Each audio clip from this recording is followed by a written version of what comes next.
రానున్న ఎన్నికల్లో చంద్రబాబును గెలిపిస్తే పేద ప్రజలు ఓడిపోతారని, అదే జగన్ను గెలిపిస్తే ప్రజలు గెలుస్తారని, సంక్షేమ పథకాలు కొనసాగుతాయని టీటీడీ చైర్మన్ భూమన కరుణాకర్ రెడ్డి ఉద్ఘాటించారు.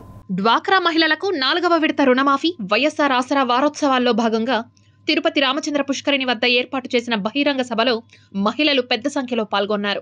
ఈ కార్యక్రమానికి ముఖ్య అతిథులుగా TTD board chairman MLA Bhumana Karunakar Reddy, MP doctor Gurumurthy, mayor doctor Sirisha విచ్చేసి మహిళలకు చెక్కులను అందజేశారు.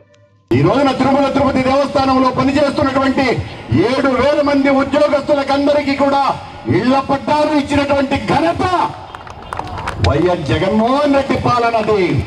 పారిశుద్ధ్య కార్మికులకందరికీ దాదాపు 6,000 మందికి 5,000 రూపాయలు జీతాలు పెంచగలిగినారు అంటే అది జగన్మోహన్ రెడ్డి గారి దయ కారణమని మీకు తెలియజేస్తున్నా.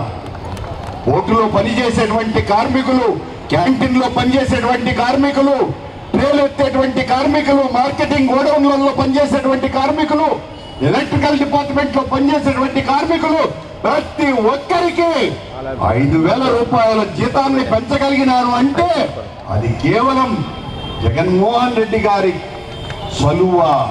మనమందరం తిరుపతిలోనే చూస్తున్నాం. ఎన్నో సంవత్సరాలుగా తిరుపతిలో ఉంటున్నాం. రోడ్లు కూడా చూసాం. ఎప్పుడో ఒక్కసారి వేసేవాళ్ళు, అడపా రోడ్లు వేసేవాళ్ళు. ఇప్పుడు దాదాపు తిరుపతి ఇంతకు ముందు ఎలా ఉండింది, ఇప్పుడు ఎలా ఉండింది, తిరుపతి రూపురేఖలే మార్చారు మన MLA sir Karunakar Reddy sir, అలాగే వారి అబ్బాయి అభినయ్ రెడ్డి గారు.